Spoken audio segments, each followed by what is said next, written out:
औज़ुबिल्लाहि मिनश्शैतानिर्रजीम बिस्मिल्लाहिर्रहमानिर्रहीम। शहनशीन पर तशरीफ़ फरमा मजलिस इत्तेहादुल मुस्लिमीन के महाराष्ट्र के सदर वो रुकने पार्लिमान औरंगाबाद मोहतरम जनाब इम्तियाज़ जलील साहब, डाइस पर और मंच पर मौजूद और तशरीफ़ फरमा मुख्तलिफ मज़ाहिब के जिम्मेदार लोग, मेरे मजलिसी रुफ़ा, मालेगांव से तशरीफ़ लाए रुकन असम्बली मजलिस इत्तेहादुल मुस्लिमीन हज़रत मौलाना मुफ्ती इस्माइल साहब, मुअज़्ज़िज़ हाज़रीन कराम, बुज़ुर्गान मिल्लत, मैं सबसे पहले औरंगाबाद के मजलिस इत्तेहादुल मुस्लिमीन के तमाम जिम्मेदारों को, इम्तियाज़ जलील साहब, रुकने पार्लिमान को, डॉक्टर गफ्फार क़ादरी साहब को मुबारकबाद देता हूँ और शुक्रिया अदा करता हूँ कि आपने आज का इस इजलास का इनेकाद अमल में लाया और इसकी अहमियत में और इजाफा इसलिए हो गया क्योंकि मुख्तलिफ समाजी और मज़ाहिब के लोग ने भी आज के इस मीटिंग में शिरकत की। मैं आप तमाम का दिल की गहराइयों से शुक्रिया अदा करता हूँ। आप तमाम ने हमने पिछले 2 घंटे से तमाम अहम बातें हमने सुनी। मैं उसमें ज़्यादा इजाफा नहीं कर पाऊंगा क्योंकि बहुत सी अहम बातें यहाँ पर रखी गई हैं। पिछले 40-50 साल से ये संघ परिवार का एजेंडा रहा है कि भारत में यकसा सिविल कोड को नाफिज किया जाए, चाहे वो जनसंघ के रूप में थे या फिर बाद में बीजेपी के रूप में, सियासी रूप में आज हैं। तो ये पुराना इनका एजेंडा रहा है। मैं अपनी बात को आगे ले जाने से पहले अगर हम तारीख पर नजर डालेंगे तो तारीख में हमको ये मिलता है कि 28 अक्टूबर को 1931 को मोहनदास करमचंद गांधी ने भारत के मुसलमानों को एक तयख्खुन दिया था कि उनकी शरीयत में मुदाखलत नहीं की जाएगी। कांग्रेस ने अक्टूबर 1937 में यही बात कही। नेहरू ने अप्रैल 6, 1937 को यही बात कही। फिर 1966 17 मई को लोकसभा में जो उस वक्त के लॉ मिनिस्टर थे जनाब GS पाठक साहब ने यह कहा, मैं अंग्रेजी में पढ़ के तर्जुमा करूंगा, कि personal laws are mixed up with religion and that we can not force people to accept our views about the religion and customs. उन्होंने ये उस वक्त के पाठक साहब कानून के वजीर थे, मंत्री थे, उन्होंने लोकसभा में यह कहा 17 मई 1966 को कि पर्सनल लॉज मजहब के साथ जुड़े हुए हैं और हम यानी हुकूमत अवाम पर दबाव नहीं डाल सकती कि वो हुकूमत के सोच को, अपने मजहब और कस्टम को छोड़ दे, यानी अपनी हुकूमत की जो व्यूज है वो हुकूमत किसी को मजबूर नहीं कर सकती कि वो अपने मजहब को और अपने कस्टम को छोड़ दे। यही बात अगस्त 29, 1963 को उस वक्त के लॉ मिनिस्टर AK सेन ने भी कही। लोकसभा के अंदर खड़े होकर 2 लॉ मिनिस्टर ने बात कही थी। अब यहां पर बार बार ये कहा जाता है कि जैसा कि अभी यहां पर जिक्र किया गया, मुफ्ती साहब ने कहा कि हमारे वजीर आजम ने कहा कि कैसे एक घर में 2 कानून रह सकते हैं। मैं इस बात का इकरार करता हूं कि भारत के प्रधानमंत्री सबसे ज्यादा पढ़े लिखे और हम सब थम्स अप हैं, मगर भारत के प्रधानमंत्री को शायद ये नहीं मालूम कि इस मुल्क में आज भी नॉर्थ ईस्ट में एक ऐसा स्टेट है जहां पर क्रिमिनल प्रोसीजर एक्ट अभी भी अप्लाई नहीं होता। CRPC अभी भी अप्लाई नहीं होता। इस मुल्क में आज भी ऐसे कवानीन है कि मुफ्ती इस्माइल साहब मालेगांव से निकलकर अरुणाचल प्रदेश नहीं जा सकते जब तक कि उनको परमिट नहीं दिया जाता। हमारे वतन अजीज में ये भी कानून है कि कोई भी औरंगाबाद से उठकर हिमाचल प्रदेश की एग्रीकल्चर जमीन नहीं खरीद सकता। हमारे मुल्क में हमने कानून बनाया है कि अगर कोई बड़ा मल्टीनेशनल कंपनी होगा तो वो अगर उन किसी कंपनीज में कॉन्ट्रैक्ट पर इख्तलाफात हो गए तो हम उसका फैसला आर्बिट्रेशन के जरिए सिंगापुर में करेंगे। ये हमने कानूनी सहूलत दी कि अगर दो कंपनीज में झगड़ा होगा तो हम इसका फैसला सिंगापुर में करेंगे। अब देश के प्रधानमंत्री ये जानते हैं या नहीं जानते हैं मेरे को नहीं पता है, मगर ये मौजूद है। और नागालैंड और मिजोरम को तो हमने आईन में 371 का जिक्र कर दिया। अच्छा, फिर ये भी आप देख लीजिए कि ये इस मुल्क की खूबसूरती है कि यहां पर मुख्तलिफ किस्म के लोग रहते हैं। ये बोलना कि यकसा सिविल कोड जनसंघ और RSS की शुरू से साजिश ये रही कि भारत की सबसे बड़ी अक़लियत मुसलमानों की एक मजहबी शनाख्त को खत्म कर दिया जाए।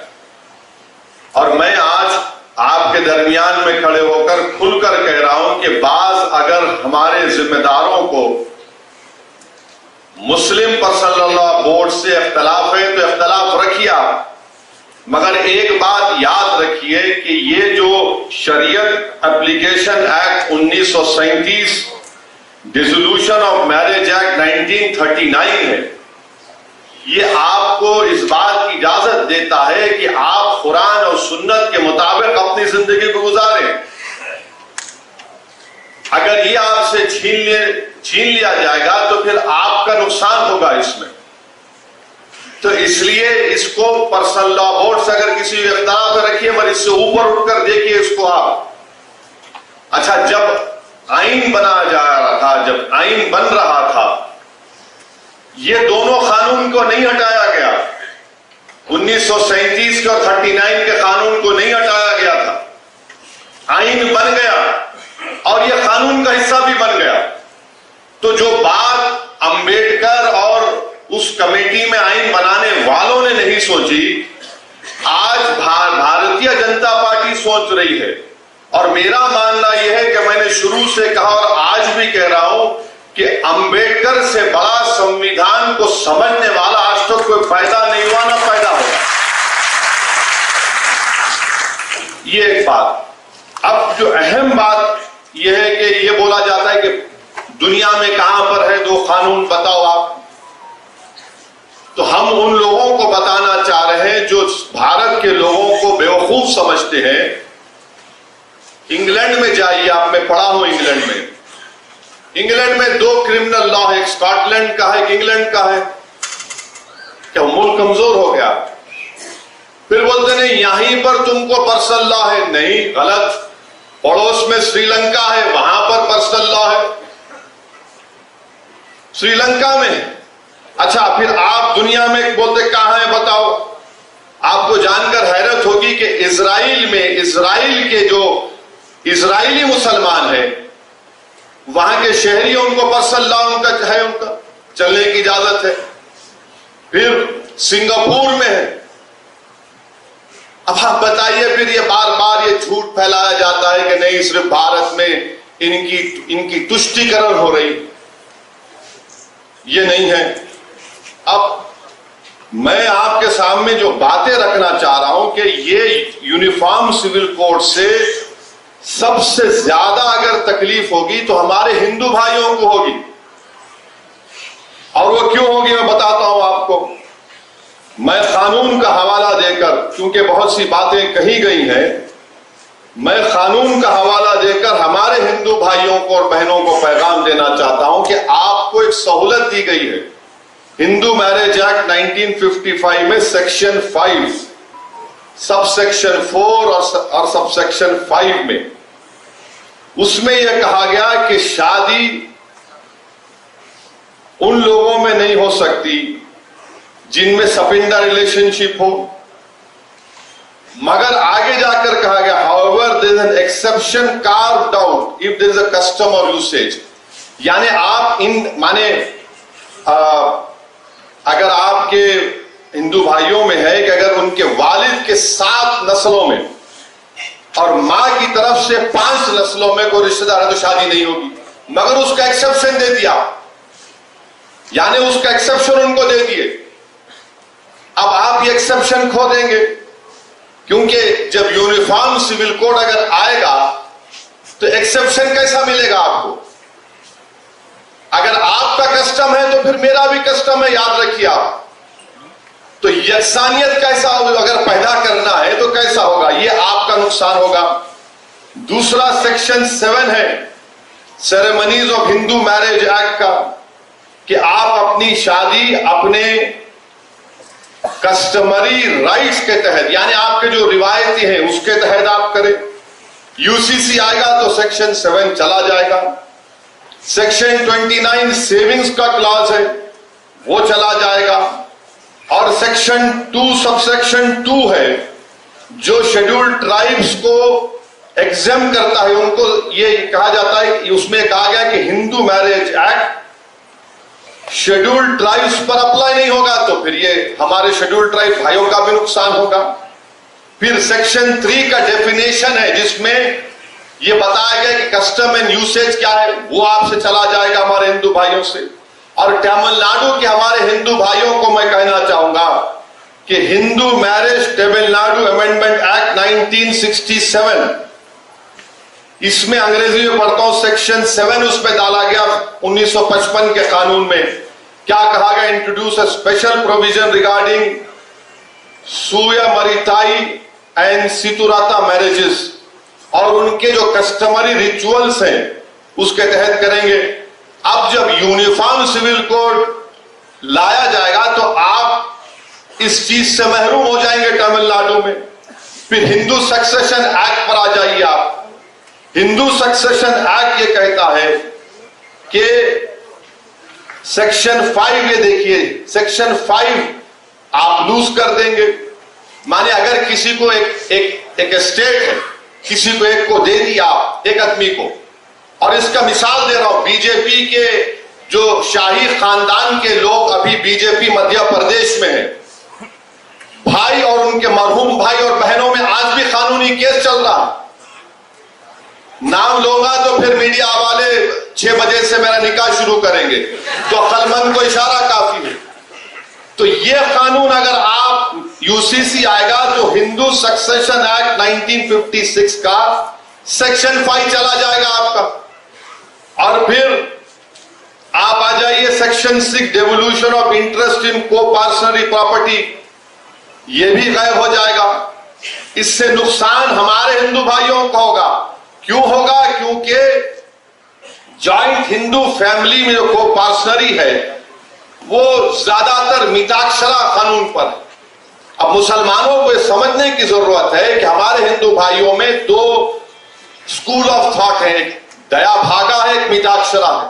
तो अब ये होगा तो फिर ये मिताक्षरा के स्कूल ऑफ थॉट से आप लोग महरूम हो जाएंगे। और फिर हिंदू अनडिवाइडेड फैमिली, यानी अगर कोई हमारे हिंदू भाई को सहूलत दी गई है, सिवाय सिर्फ हिंदू भाइयों को, कि वो अगर कोई बिजनेस शुरू करे, कारोबार, बोले हिंदू अनडिवाइडेड फैमिली में उनको टैक्स से रिबेट मिलता है इनकम टैक्स में। और अगर यूसीसी आएगा तो हमारे हिंदू भाइयों को 2015 का इनकम टैक्स का ये रिकॉर्ड बताता है कि 3065 करोड़ रुपया का उनको टैक्स रिबेट मिला। अब ये कैसा रहेगा फिर यूसीसी में? ये हमारे हिंदू भाइयों को सोचना पड़ेगा। फिर आप आ जाइए सेक्शन 2 है उनका, सबसेक्शन 2 है, सेक्शन 3 है। अच्छा, हिंदू माइनॉरिटी गार्डियनशिप एक्ट है, सेक्शन 6 चला जाएगा। सेक्शन 6 चला जाएगा हिंदू माइनर के ताल्लुक से। फिर Hindu adoption and maintenance act 1956 है, उसमें एक बात कही गई कि अगर आप किसी को एडॉप्ट करना चाहते हैं, गोद लेना चाहती हैं, तो कानून तो यह है कि आप किसी को गोद लेंगे जो जिससे शादी नहीं हुई, मगर यहां पर हिंदू भाइयों को एक एग्जेम्पशन दिया गया कि अगर आपका कस्टम है कि वहां पर किसी की शादी भी हो जाती तब भी आप उसको गोद ले सकते हैं, ये आप इससे महरूम हो जाएंगे। और 15 साल से ज्यादा भी है, अगर कस्टम है तो आप ले सकते हैं, आप उससे भी महरूम हो जाएंगे। तो ये बात समझने की जरूरत है। और अगर आरएसएस ये समझ रही है कि मुल्ला जी को निशाना बनाएंगे, तो भाई साहब आप हमारे नाम पे किसी और का नुकसान कर रहे हैं आप। और आप ये मत समझिए कि ये बातें सब नहीं निकलेंगी, आज निकल चुकी हैं, कल भी निकलेंगी। अब हमारे सिख भाई यहां पर बुजुर्ग बैठे हैं, उन्होंने अपनी तकरीर में अपने गुरु का फारसी शेर पढ़ा, मैं उनको आपको बताना चाह रहा हूं सर, इसमें आपका कैसे नुकसान होगा सिखों का। आपके पास 2012 में आनंद मैरिज एक्ट लाया गया, आनंद कराज, आपको सहूलतें दी गई सिखों की तहजीब और आपकी आइडेंटिटी को बरकरार रखने के लिए। अगर यूसीसी आएगा तो आनंद कराज चला जाएगा सर, आप समझिए इस बात को। मैं तो शुक्रगुजार हूं शिरोमणि गुरुद्वारा प्रबंधक कमेटी का, जिन्होंने साफ और वाज़ेह अल्फाज में कह दिया कि हम यूसीसी को कबूल नहीं करेंगे। ये आनंद कराज जो हमारे सिखों का एक मजहबी हिस्सा है, आप उससे महरूम हो जाएंगे। अच्छा, हमारे ईसाई आज बिशप साहब बैठे हैं, मैं आप you will agree with what I am saying कि हमारे सिखों में, हमारे ईसाई भाइयों में कई डिनोमिनेशन है, बैप्टिस्ट है, रोमन कैथोलिक है, और इनके लिए क्या करेंगे फिर आप?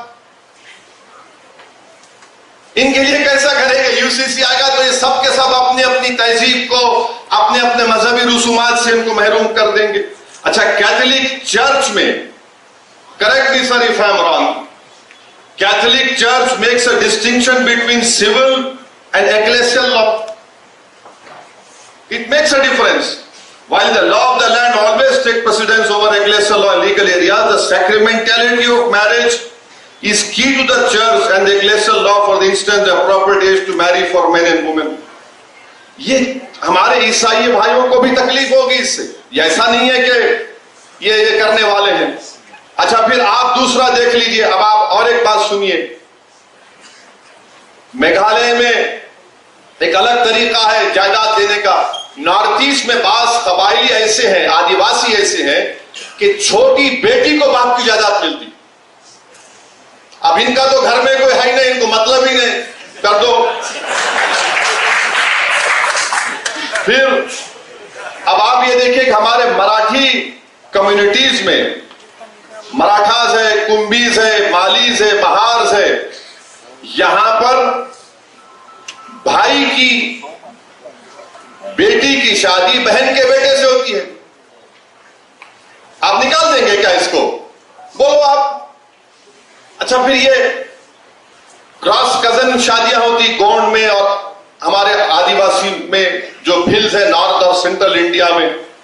अच्छा, फिर आप देखिए कि झारखंड में छोटा नागपुर टेनेंसी एक्ट है, जो जमीन की जो हुकूक है आदिवासियों की, उसकी हिफाजत करता है।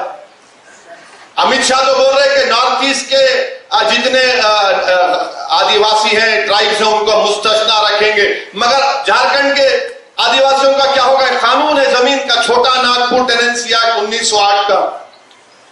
फिर एक और कानून है, provisions of panchayat extension to schedule areas act 1966, जो सेल्फ गवर्नेंस देता है और यह कहता है कि तुम पंचायत में सेल्फ गवर्नेंस करो और तुम्हारे जो रिवायती ग्राम सभा से, यानी फिर रिवायती, यानी इनका कल्चर आ गया, उससे आप महरूम हो जाएंगे। तीसरी बात यह कि झारखंड में संताल परगानेस टेनेंसी एक्ट है 1949, जो झारखंड के संताली कबाइलियों की जमीन की हिफाजत करता, आप उससे महरूम हो जाएंगे। आपको समझना है कि नरेंद्र मोदी कहां से आ रहे हैं। दिखा तो रहे हैं कि मुसलमान को सबक सिखाएंगे, मगर नुकसान देश का होने वाला है। नुकसान देश की प्लुरलिज्म को होगा, इज्तिमाइयत को होगा। जो काम हमारे बुजुर्गों ने नहीं किया आप करने जा रहे हैं। तो इसीलिए यकसा सिविल कोड भारत के लिए ठीक नहीं। और फिर हमारे पास मुसलमान हैं, जमहूरियत है, आपको राय रखने का इख्तियार है, मुझे भी राय रखने का इख्तियार है। और जो लोग आज नरेंद्र मोदी के इशारों पर कठपुतली बनकर नाच रहे हैं, मैं तुमको सरकारी मुसलमान पुकारता हूं। अच्छा, बात को खड़े होकर बोलते क्या बोल रहे हैं लोग, कहां कुरान सुन्नत में। तो इन लोगों के लिए उलेमा काफी है जवाब देने के लिए। एक शायर ने बड़ा अच्छा कहा इनके बारे में, इन गुलामों का यह मसलक है कि नाकिस है किताब। इन गुलामों का यह मसलक है कि नाकिस है किताब, कि सिखाती नहीं मोमिन को गुलामी की तारीख। ये वो लोग हैं। और किसी शायर ने एक जगह पर अच्छा कहा, खुद बदलते नहीं कुरान को बदल देते हैं, वो एक इस दर्जे के फकीहान हरम बेतौफीक। ये वो लोग हैं। अब आप देखेंगे दिल्ली में एक फंक्शन होने जा रहा है, ये रंग बिरंगी कपड़े पहन के पूरे पहुंचने वाले हैं। रंग बिरंगी कपड़े, एक एक रंग का एक एक रंग में जमे हुए हैं लोग, मगर इनका रंग, इनका दिल बीजेपी से मिला हुआ। वहां पहुंच के बोलेंगे डरने की कोई बात ही नहीं है। मैं उन लोगों से भी बड़ी साफ तौर पर कहना चाह रहा हूं, याद रखो, शरीयत रास्ता है, तरीकत मंजिल है। शरीयत पर कोई कॉम्प्रोमाइज नहीं किया जा सकता। अगर कोई अब कह रहा है कि मैं सूफिज्म को, तरीकत को मानता हूं, तो फिर जुनैद बगदादी ने रहमतुल्लाह अलैह ने क्या कहा था। जुनैद बगदादी रहमतुल्लाह अलैह ने कहा था कि सूफी वो है जो दुनिया में मर गया और अल्लाह के लिए जिंदा है दुनिया में। अब ये लोग, अब दिल्ली में होने जा रहा है एक प्रोग्राम, ये सरकारी मुसलमानों का, ये पूरे बैठेंगे और कोई फिक्र की बात नहीं है। अरे तुम इतने बड़े बड़े आस्थानों से आते हो, तुम इतनी बड़े बड़े औलिया अल्लाह के आस्थानों से आते हो। अरे बादशाहों के महल वीरान हो गए, बर्बाद हो गए, मगर वो आस्थाने आज भी आबाद है। क्यों आबाद है? क्योंकि वो जो लोग थे उन्होंने दुनिया को तर्क किया, अल्लाह की मोहब्बत को सामने रखा, रसूल अल्लाह सल्लल्लाहु अलैहि वसल्लम से कूद कर हर चीज से ज्यादा मोहब्बत की, क्योंकि आज दुनिया उनको याद रखती है। मगर आज दिल्ली में आप जाएंगे और आप बोलेंगे नहीं, कुछ परेशानी की बात ही नहीं है, कुछ भी नहीं है। मेरे दोस्त, आपको अगर ये हुकूमत की खुशामद करना है करिए, मगर एक लाइन डालिए, एक लाइन डालिए, उससे आगे मत जाइए आप। अच्छा, और एक बात मैं आपको बताकर, क्योंकि असर का वक्त होने वाला है। हाँ बिल्कुल, आप पंचवक्ता नमाजी नजर आ रहे हैं माशाअल्लाह।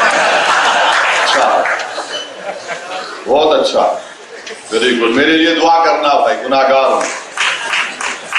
दुआ यह करना कि अल्लाह जबान में और तेजाबी दे। अच्छा, ये अब मुसलमानों को निशाना बनाते, हर टीवी प्रोग्राम अब देखो यकसा सिविल कोड का होता, क्या दिखाते टीवी पे, बुरखे में जा रहा है बहन हमारी बेटी, अरे मुसलमान टोपी पहन के जा रहा। इनको ऐसा है, ये बड़े तकलीफ में है, इन पे जुल्म किया जा रहा है, जायदाद में हिस्सा नहीं दिया जा रहा है। मैं चैलेंज के साथ कह रहा हूं, दुनिया में अगर सबसे पहले किसी ने किसी महिला को जायदाद में हिस्सा दिया तो वो रसूल अल्लाह सल्लल्लाहु अलैहि वसल्लम इस्लाम है। इस्लाम ने कहा दो औरत को जायदाद में हिस्सा दो। नहीं, मगर आप टीवी पे दिखाते बड़ा जुल्म हो रहा। अरे ये बिल्किस बानो का जुल्म तुमको याद नहीं आया? बिल्किस बानो को तुम भूल गए? ये जो बच्चों को जो नासिक में गाड़ी से उतारकर मॉब लिंचिंग करके मार दिया गया, उनकी कमजोरी तकलीफ याद नहीं आई तुमको? जिन बच्चियों को हिजाब पहन के जा रहे हैं उनका हिजाब खींचा जाता है। वो तकलीफ याद नहीं आया आपको? अब ये बताना कि देखिए मुसलमान, अरे मेरे दोस्त सच्चाई ये है। और फिर और एक बात कि मुसलमान बहुत शादियां करते, कहां है रिकॉर्ड? बताओ कितने शादियां हम करें, बताओ, निकाल के बताओ ना, कितने शादियां मुसलमान करे, कितने शादियां हमारे हिंदू भाई करे, कौन कौन से कितने करे बताओ। अच्छा, जो करे उनके साथ उनकी जोरू नहीं रही थी।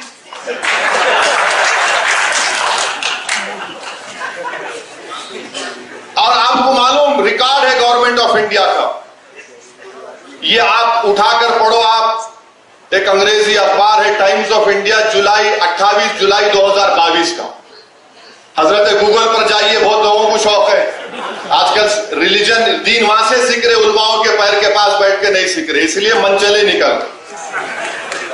तो 28 जुलाई 2022 का टाइम्स ऑफ इंडिया ये कहता है कि 2 बीवियां 1.9 मुसलमान में है, ये 2019 का डेटा है।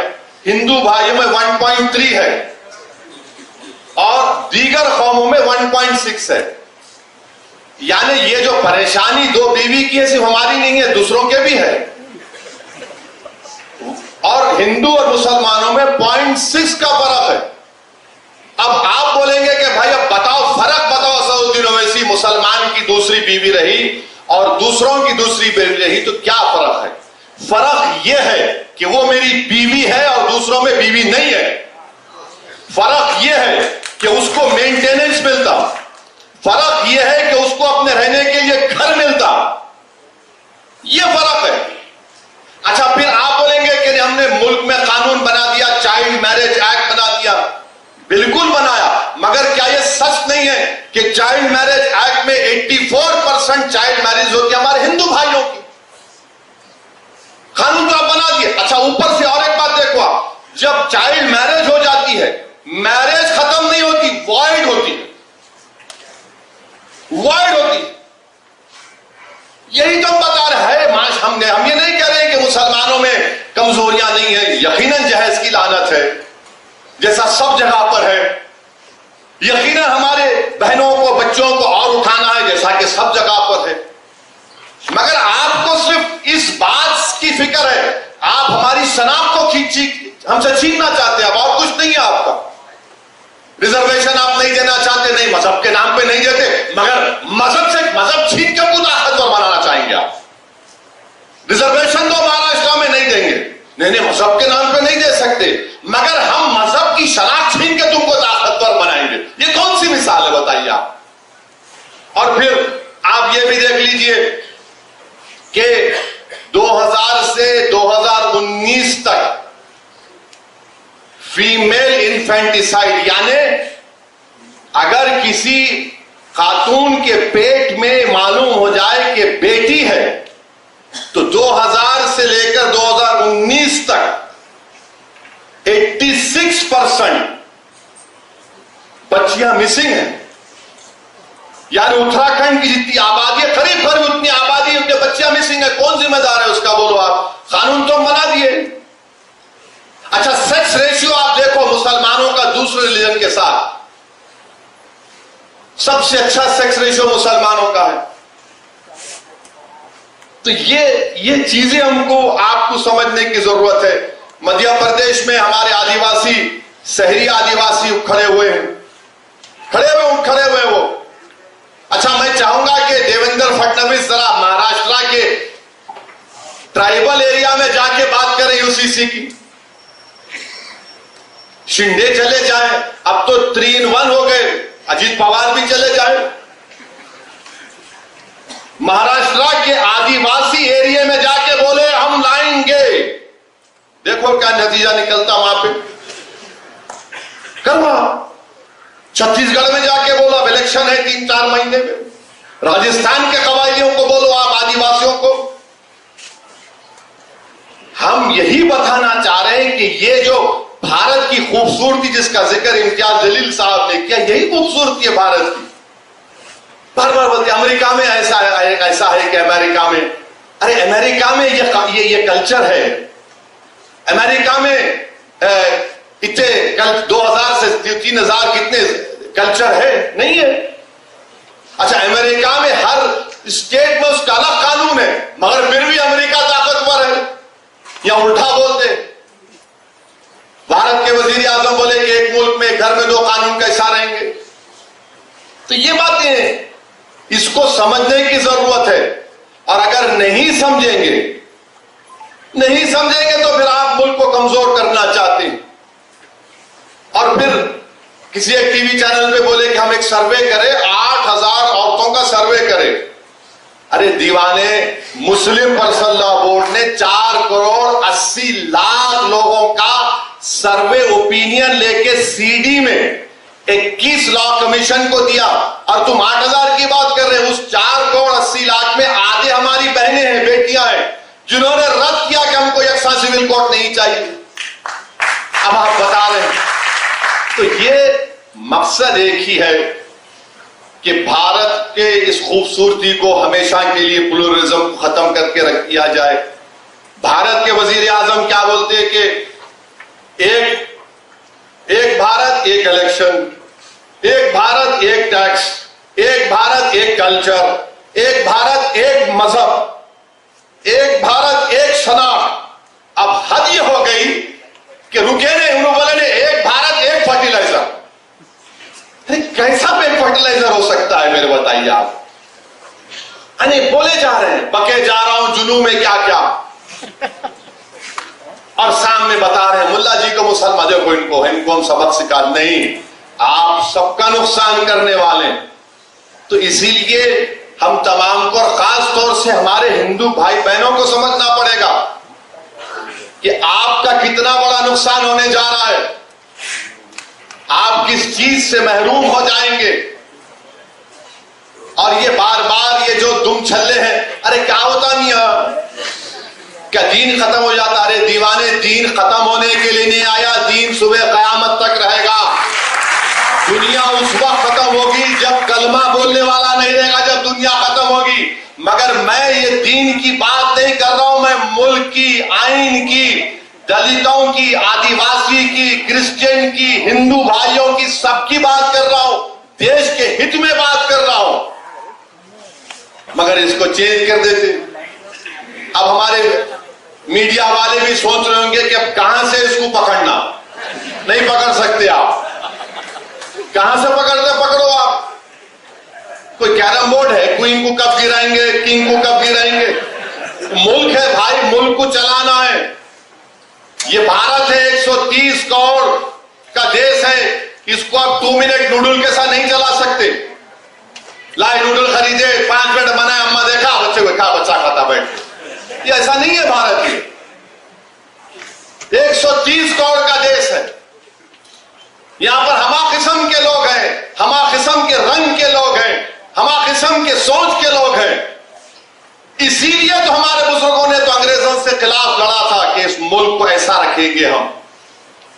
और मैं अपनी बात को खत्म करूंगा इस बात पर, 2 बात पर खत्म करूंगा कि जो हमारा 21वां लॉ कमीशन था, चौहान साहब ने क्या कहा था कि cultural diversity cannot be compromise to the extent that our urge for uniformity itself becomes a reason for threat to the territorial integrity of the nation. Justice Chauhan साहब जो 21वीं लॉ कमीशन के चेयरमैन थे, उन्होंने कहा कि कल्चरल जो diversity है, इस मुल्क की जो खूबसूरती है, उसको कॉम्प्रोमाइज इस हद तक नहीं किया जा सकता यूनिफॉर्मिटी के नाम पर कि ये हमारे भारत की टेरिटोरियल इंटीग्रिटी के लिए खतरा बन जाए। ये एक सुप्रीम कोर्ट का जज कह रहा है, बीएस चौहान साहब कह रहे हैं। और फिर बाबा साहेब अंबेडकर ने क्या कहा था? बाबा साहेब अंबेडकर ने यह कहा था, बाबा साहेब अंबेडकर ने कहा था, कब कहा था वो भी बोल रहा हूं, 2 दिसंबर 1948 को बाबा साहेब अंबेडकर ने कहा था, It is therefore quite impossible for anyone to conceive that the personal law shall be excluded from the jurisdiction of the state. Having said that, I should also like to point out that all the state is claiming in this matter is a power to legislate. और आप देखिए यहां पर बाबा साहिब ने क्या कहा, there is no obligation upon the state to do with personal laws, यानी state के ऊपर ये कोई ऑब्लिगेशन नहीं है कि पर्सनल लॉ को हटा दे। फिर बाबा साहब आगे कहते हैं कि it is only giving a power, therefore no one need be apprehensive of the fact that if the state has the power the state will immediately proceed to execute or enforce that power in a manner that may be found to be objectionable by the Muslims or by Christians or by other community in India. फिर बाबा साहिब कहते हैं, we must all remember, सबको इस बात को याद रखना है, बशमूल मुसलमानों को। माने बाबा साहिब कह रहे हैं अंदर पार्लियामेंट में जब आइन बनाया जा रहा था, including members of Muslim community who spoke on this subject, that no one can, though one can appreciate their feelings very well, that sovereignty is always limited, no matter even if you assert that it is unlimited, because sovereignty in the exercise of that power must reconcile itself to the sentiments of different communities. No government can exercise its power in such a manner as to provoke the Muslim to rise in rebellion. ये बाबा साहिब ने कहा कि कोई भी हुकूमत अपने अख्तियारात को इस तरह से अगर इस्तेमाल करेगी कि मुसलमानों को प्रोवोक करे कि वो रोडों पर निकल कर आए, रेबेलियन करे, ये बाबा साहेब अम्बेडकर ने कहा। और क्या कहा बाद में बाबा साहेब ने, I think it would be a mad government if it did सो।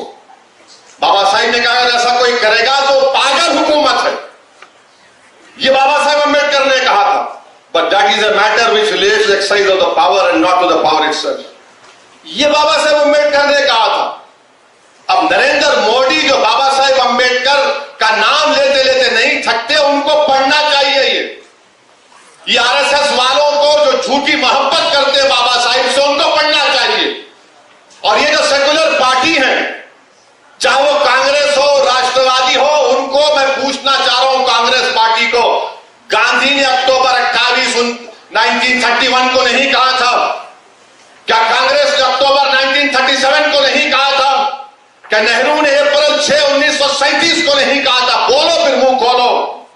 और वो लोग जो मुझ पर, मुफ्ती इस्माइल पर, इम्तियाज जलील पर, डॉक्टर गफ्फार कादरी पर इल्जाम लगाते, बी टीम, अरे कहां गए तुम लोग? आज गूंगे बन के बैठे हो। तुम शरीयत की हिफाजत के लिए तुम्हारी जबान को जुम्बिश नहीं देते?